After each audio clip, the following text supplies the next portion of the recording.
All right. Let's move on to Zhang in Phoenix, Arizona. Zhang, is that how you pronounce it? Yeah, it's good enough. That's cool. That's cool. That works, man. All right. So you're live with Eric and Jamie. How's it going? All right. How you guys doing? Marvelously. Yeah. What did you want to talk about today? Hey, I'm pretty sure you guys feel this too. I'm a Muslim, and I'm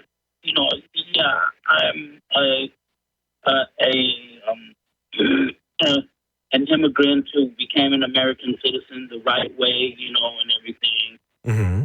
And I always loved this country, and I believe that I'm very patriotic. And when there's like something like a terrorist attack, something, everybody's like, why are the Muslims aren't in the streets? Why aren't they denouncing this? Why, Yeah. But my personal opinion is that since I think I'm a good person. Sure.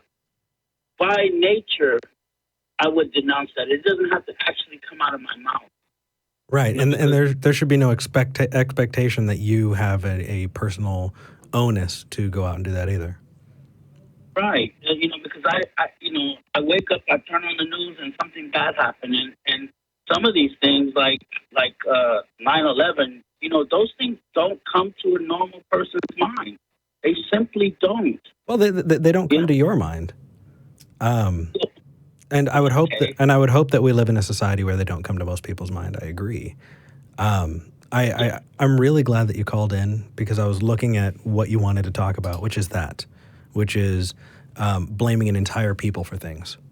And it's funny because it feels like it's a dividing line that has upset a whole lot of people, right? Some people will say, oh, you have a criticism of Islam, you must be racist. And it's like, okay, hold on a second. How many different peoples follow Islam? Because it's not just one people, right? And I feel like I absolutely can and should be critical of faiths, especially when they lead to fundamentalism, where I think that any fundamental faith is going to lead to violence.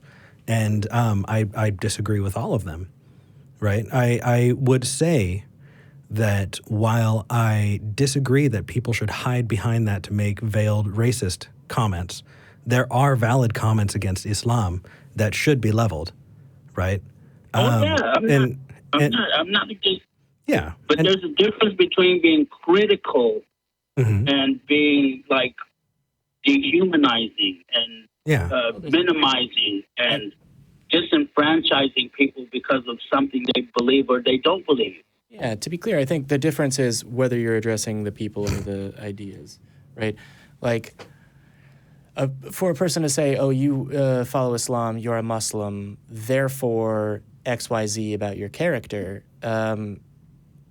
is fucking stupid. I was trying to think of a more eloquent way of saying fucking stupid, but fucking Just stupid. say it, man. Say it. I'm not going to tell you. No, I know you're not going to criticize me because you know that it is. But I can sit here all day and say, look, there's a burden of proof that hasn't been met. There isn't a reason to believe that, Muhammad is a prophet, etc. Things that we, as I would guess from what you've said on this call, would disagree on.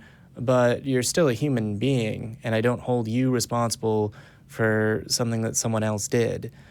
Right? Like, you're not responsible for what Eric does in here. Yeah, because,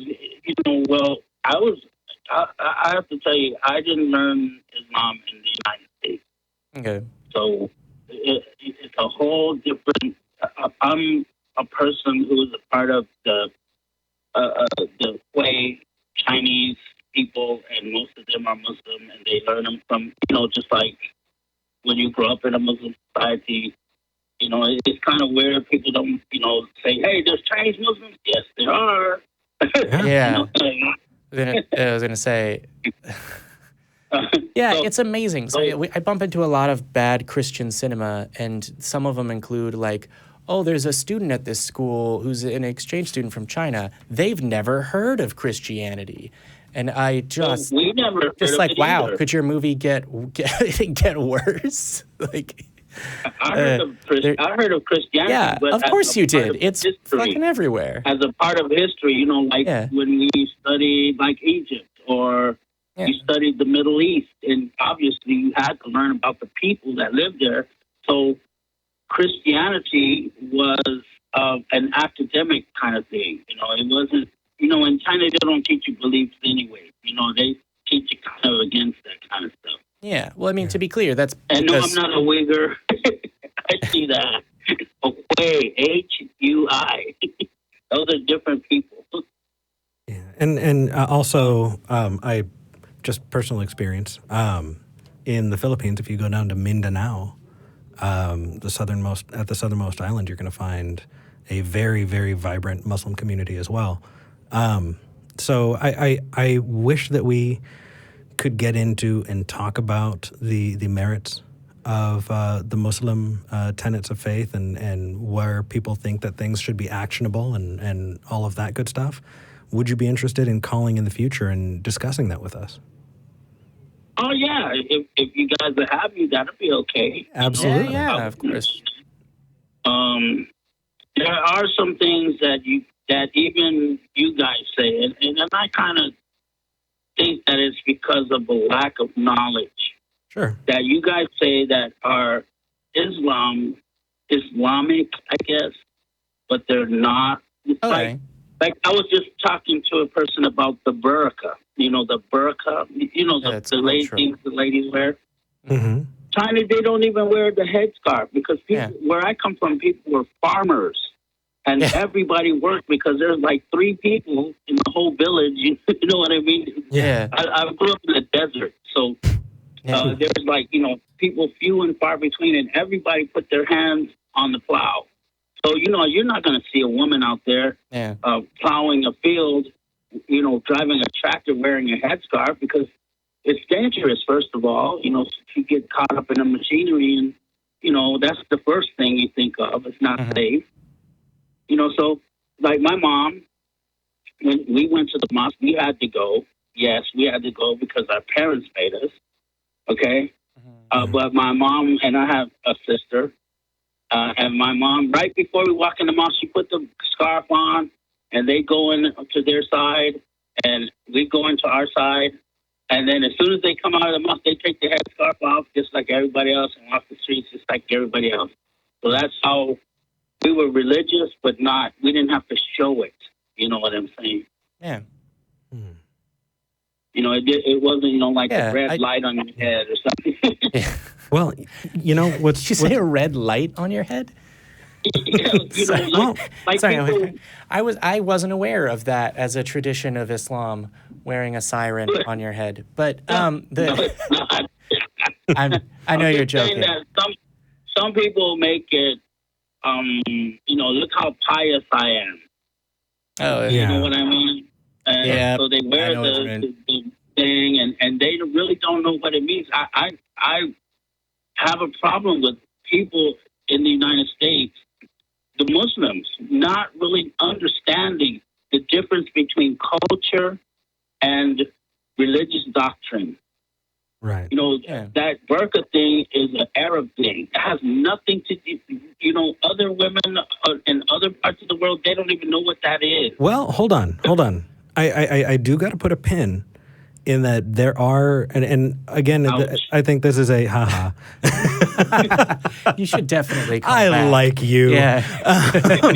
And really, and it's the exact same, and I know that I'm not treating this unfairly because I feel the same way about hardcore Christianity and, fundamentalist groups.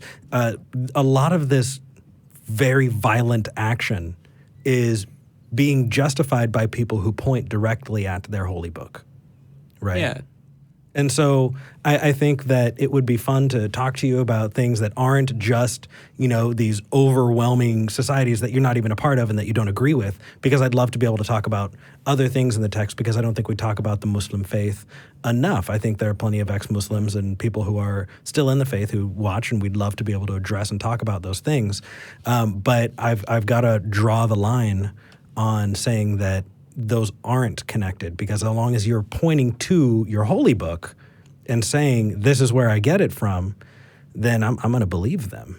You know, do you think that your holy book doesn't prescribe those things?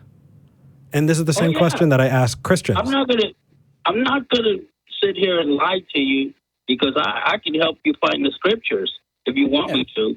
I'm not gonna sit here and lie to you, but you know, to me, it's like walking into the library. Mm-hmm. If you walk into the library and you have no direction whatsoever as to what you're looking for, everything is just as valid as the other thing, right? Now, but if your professor gives you an assignment and he says, go to the library and I want you to write a paper on this. Okay. That other stuff actually becomes irrelevant to why the purpose you're in the library. Okay. You're calling again next week. We're talking about this, and I will have a beer, not an energy drink, ready. We will do this. Okay. We will have this discussion. Man.